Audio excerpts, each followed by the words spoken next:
Hello everybody, welcome to the Empressive channel. There are a few things I want to get into in this video, but before I do, I first want to thank ZocDoc for sponsoring this video. ZocDoc is a completely free website where you can search and compare high quality in-network doctors across nearly every specialty, from mental health, dental care, dermatology, eye care, you name it. We're talking about in-network appointments with more than 100,000 healthcare providers that you could filter for doctors who could take your insurance, who are located nearby, who are a good fit for any medical need you may have, and who are highly rated by verified patients. And best of all, you can see their actual availability and instantly book an appointment online. No awkward phone calls, no please hold, just a few clicks and you're set. ZocDoc appointments usually happen fast, like within 24 to 72 hours, and sometimes even same day. So if you've been putting off that checkup, that skin thing, that weird ache in your back, whatever it is, don't wait. Just go to ZocDoc.com/impressive or click the link in the description to find and book a top-rated doctor today. Be the main character and take care of yourself, because self-care, that's the real glow up. Thanks again to ZocDoc for sponsoring this video. Now back to the video, I want to start off by saying congratulations to the singer Coco Jones. She is actually engaged to a star basketball player named Donovan Mitchell. Okay, Donovan Mitchell plays for the Cleveland Cavaliers, and he did sign a 3-year extended contract for $150 million. Okay, I mean, those are just some extra little details, but Coco really did snag herself a good one, and Donovan seems like a good man. According to people, they were dating for 2 years, so their relationship has been very low-key. A lot of people didn't even know that they were actually together, but I kind of knew that they were together because I do remember they were spotted at Usher's concert, and Coco looked like she was trying to avoid being put on the spot. And she was questioned about it on Club Shay Shay too. This rumor that was going on about you and Donovan Mitchell. What rumor?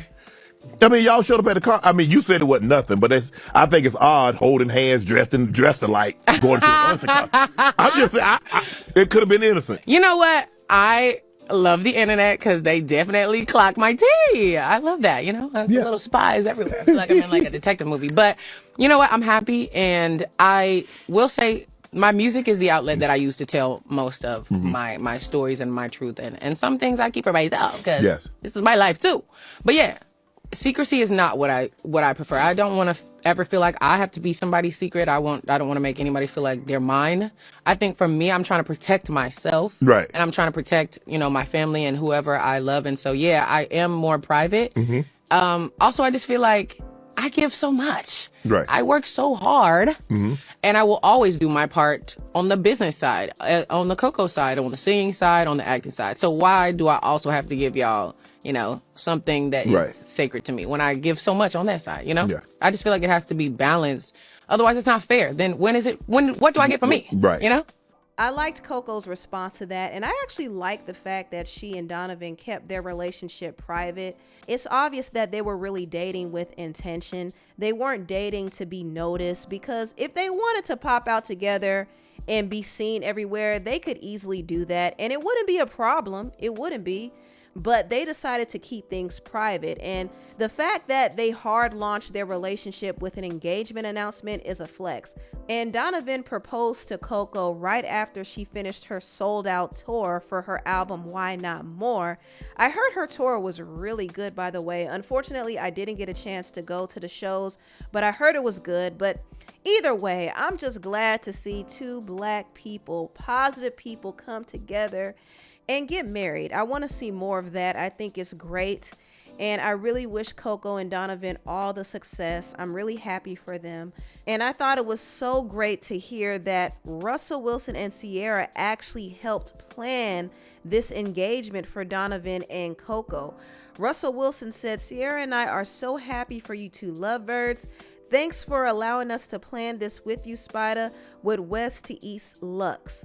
So Russell and Ciara are out here getting people married, y'all. They actually helped the singer Normani and her NFL boyfriend DK Metcalf get together and get engaged as well. So I think it's so sweet that Ciara and Russell are helping people get married, especially black couples. And I think that's great. I really do.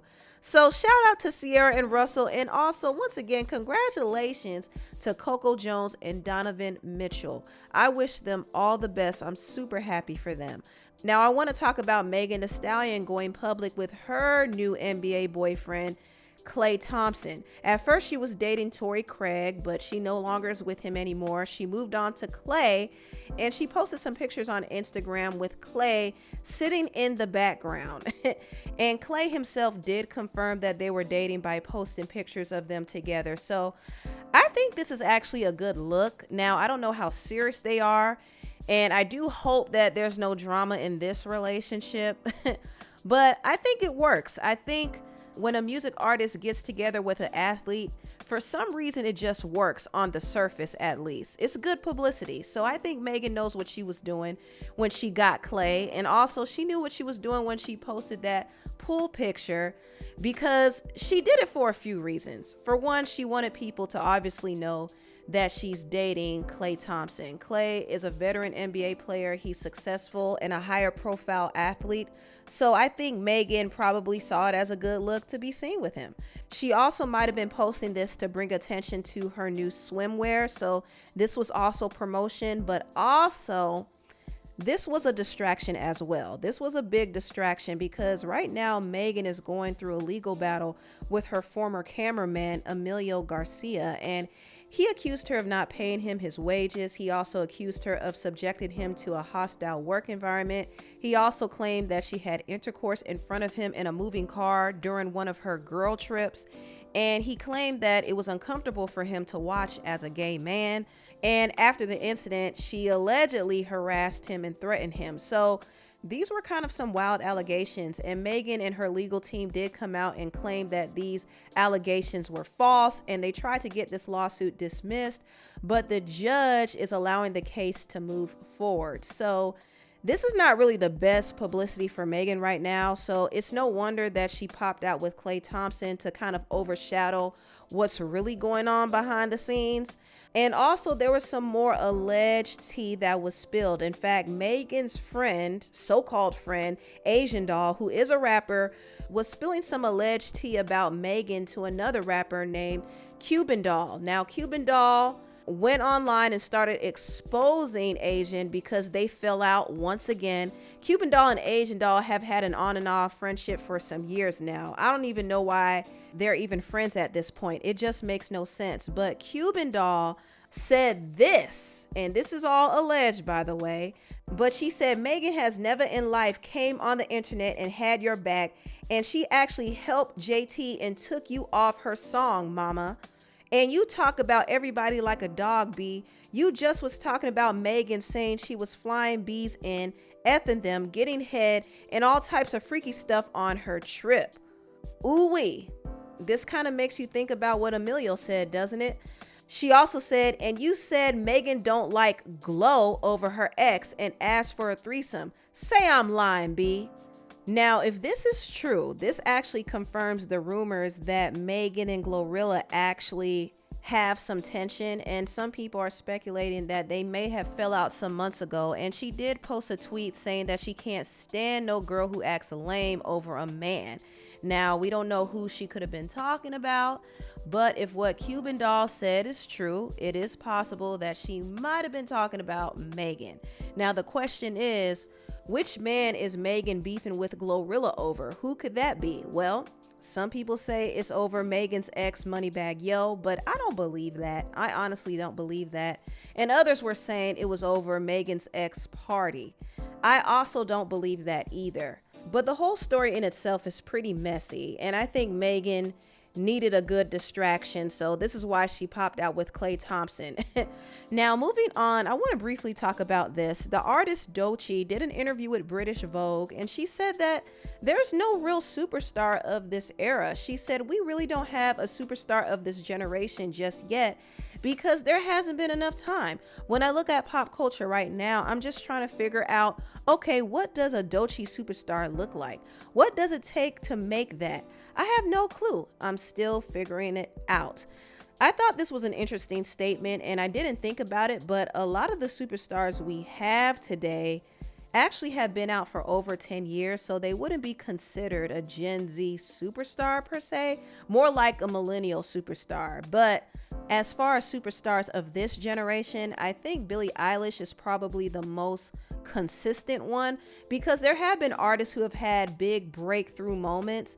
They've had some big breakout moments, but their success didn't really last. You know what I mean? They kind of fell off after a while. So I think Billie Eilish and maybe Olivia Rodrigo have been pretty consistent. And there's some others as well. But as far as there being a black superstar of this generation, I don't think we've seen it. I think SZA is the closest one, but she's a millennial. You know what I mean? So SZA comes from a different class. Doechii has some potential, but she has to consistently pop out hit songs. Tyla is a woman of color who has been able to pop off in this generation, but her problem is consistency. And she's kind of fallen off since her hit song Water, but she did release a new song called Is It? And I think that song has the potential to be a hit. But she and her team have to really, really work this single. They need to promote it everywhere, because if they don't, it will fall flat. It's really hard to get a big hit in this era of music, and it's hard to become a superstar. People care more about streamers today than they do actual music artists. I mean, the streamers are definitely making more money. So the era of the superstar seems a little dead to me. I don't think people are really interested in superstars like that. I think unless they're in the K-pop industry, most people don't care about that. They just care if the artist makes music they like. And so that's what I think artists like Doechii and other artists should really focus on, is making good music and catering to their audience. If they do that, they'll never go wrong. But anyway, tell me what you all think about this video down below. Please like, comment, and subscribe, and share this video if you care. Thank you so much for watching, and I'll see you next time. Bye.